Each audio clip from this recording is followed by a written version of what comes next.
আমরা এই জনগণকে মুক্ত করতে এখন আমরা আবার রাস্তায় নেমে এসেছি। আমরা আজকে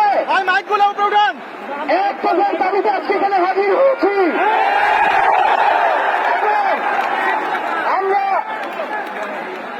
জীবনের নিরাপত্তা, বাংলাদেশের মানুষের জীবনের নিরাপত্তা, সমাজের ন্যায় বিচার প্রতিষ্ঠার জন্য আমরা এক কথার সিদ্ধান্তে উপনীত হয়েছি। এই সরকার কোনোভাবে আর এক মিনিটও ক্ষমতায় থাকার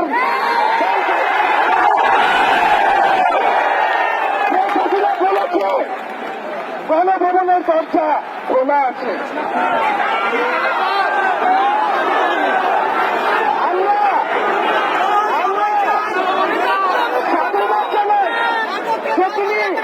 আগেই বুঝতে পেরেছি যে গণভবনের দরজা খোলা রাখতে হবে।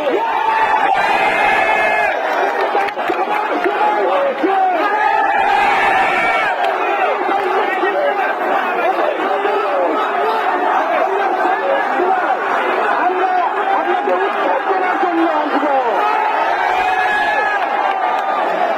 বন্ধুগণ, আমরা খুবই স্পষ্ট কথা, শুধু শেখ হাসিনাকে পদত্যাগ করলেই হবে না। এই যে খুন, লুটপাট, দুর্নীতি এই দেশে হয়েছে তার বিচার হতে হবে। আমরা পদত্যাগ দিয়ে তাকে কোনো এক্সিট রুট দিতে চাই না। তাকে পদত্যাগ করতে হবে, বিচারের আওতায় আনতে হবে।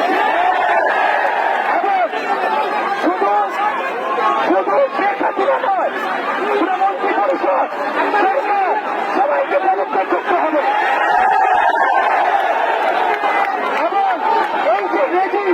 এই যে জাতীয়তাবাদী শাসন ব্যবস্থা, এটাকে বিলোপ করতে হবে।